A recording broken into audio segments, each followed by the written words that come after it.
Bonjour et bienvenue dans cette capsule où on va voir aujourd'hui comment mesurer la masse volumique d'un liquide.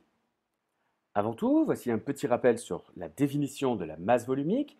Masse volumique qu'on l'on note par la lettre ρ et qui se mesure dans plusieurs unités. Plusieurs unités sont possibles, les kilogrammes par mètre cube, les grammes par centimètre cube et on verra, il existe encore d'autres unités comme par exemple les grammes par millilitre. Alors pour mesurer la masse volumique d'un liquide, on va avoir besoin de la masse de ce liquide. Il faut être cohérent au niveau des unités et en fonction de ce que l'on souhaite pour la masse volumique, on choisira la masse du liquide en kilogrammes ou, si c'est plus pratique, en grammes. Idem pour les volumes, il nous faut pour cette masse volumique le volume du liquide qui sera mesuré, suivant les cas, en mètres cubes, en centimètres cubes et pourquoi pas en litres ou en millilitres. Alors, pour déterminer cette masse volumique, voici un exemple. On cherche à déterminer la masse volumique de l'éthanol, qui est l'équivalent d'un alcool. Il va nous falloir donc, pour calculer cette masse volumique, une certaine masse d'alcool et pour un certain volume d'alcool. Alors, comment on procède? Eh bien, on va utiliser ici une balance et une éprouvette graduée.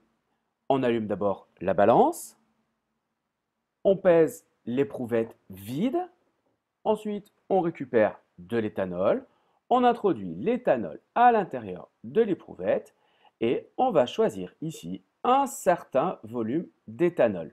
Prenons pour cet exemple ici 20 ml d'éthanol. Je rappelle qu'on lit ici le volume sur le bas du ménisque. La masse totale de l'éthanol et de l'éprouvette est alors de 152,4 grammes. Mais ce qui nous intéresse dans cette relation, c'est simplement la masse d'éthanol contenue dans le récipient. On fait donc la masse totale de l'éprouvette plus de l'éthanol, c'est-à-dire 152,4 grammes, comme on le voit ici, auquel on va soustraire la masse de l'éprouvette vide, telle qu'on l'a mesurée tout à l'heure, qui était de 136,4 grammes.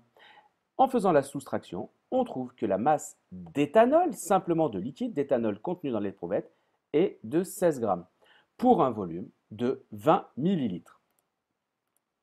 Alors, il nous reste à calculer la masse volumique de l'éthanol. Pour ça, comme on l'a vu, je fais le rapport de la masse d'éthanol sur son volume, c'est-à-dire 16 grammes sur 20 millilitres, ce qui me fait une masse volumique de 0,80 grammes par millilitre. C'est la masse volumique de l'éthanol. Alors, on va voir maintenant une autre technique pour mesurer la masse volumique, un tout petit peu plus simple. On va prendre un autre exemple, c'est le cas du dichlorométhane. Alors, même chose, j'utilise une éprouvette ici et une balance. J'allume la balance, voilà. Je place l'éprouvette dessus comme tout à l'heure, mais là, je vais directement tarer la balance en appuyant ce bouton de manière à la remettre à zéro. Je m'affranchis ainsi de la masse de l'éprouvette. Et lorsque je vais introduire le dichlorométhane dans l'éprouvette, la masse que je lis est directement la masse du dichlorométhane. Cela m'enlève une petite étape de calcul.